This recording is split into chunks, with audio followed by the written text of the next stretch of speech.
juncture wherein the orbit plane contains the desired landing site at the start of powered descent. We are also happy to announce that live images from the Chandrayaan-3 lander imager camera is being received continuously. The demonstration of soft landing on the moon's surface is no ordinary feat due to the innumerable challenges and complexities involved. The lander velocity has to be killed from nearly 6,048 kilometers per hour without any aid from the thin and tenuous moon's atmosphere. The lunar dust at the time of landing and the craters and boulders scattered all the scenarios which the lander module can encounter. With several software improvements, provision for full-level redundancies, a plethora of special tests, namely the integrated hot test, integrated cold test, and lander leg drop tests were carried out for the lander module. The success of these tests has provided great confidence in the performance of all the onboard sensors, propulsion system, and associated guidance, control, and navigation algorithms. The key findings during the tests have enabled to improve the overall system performance. The largely unexplored south pole of the moon has been chosen as the intended landing site since there is a possibility of finding ice. Apart from continuing investigations pioneered by Chandrayaan-1 and Chandrayaan-2, the Chandrayaan-3 mission will also provide invaluable data to the science community around the world. Let us give our viewers a glimpse on the configuration of Chandrayaan-3 mission.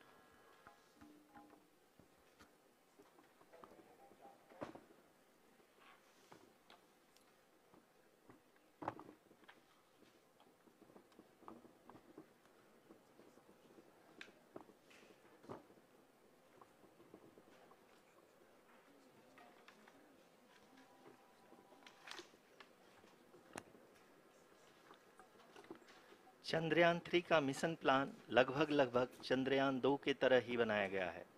यहाँ यह भी सुनिश्चित किया गया है कि चंद्रयान 3 को rocket से अलग होने से लेकर के चंद्रमा के निकटतम कक्षा में स्थापित होने तक सारी गतिविधियां चंद्रयान 2 के तरह ही हों। और अब हम यह कह सकते हैं कि यह प्लान पूरी तरह से 100% सफल रहा।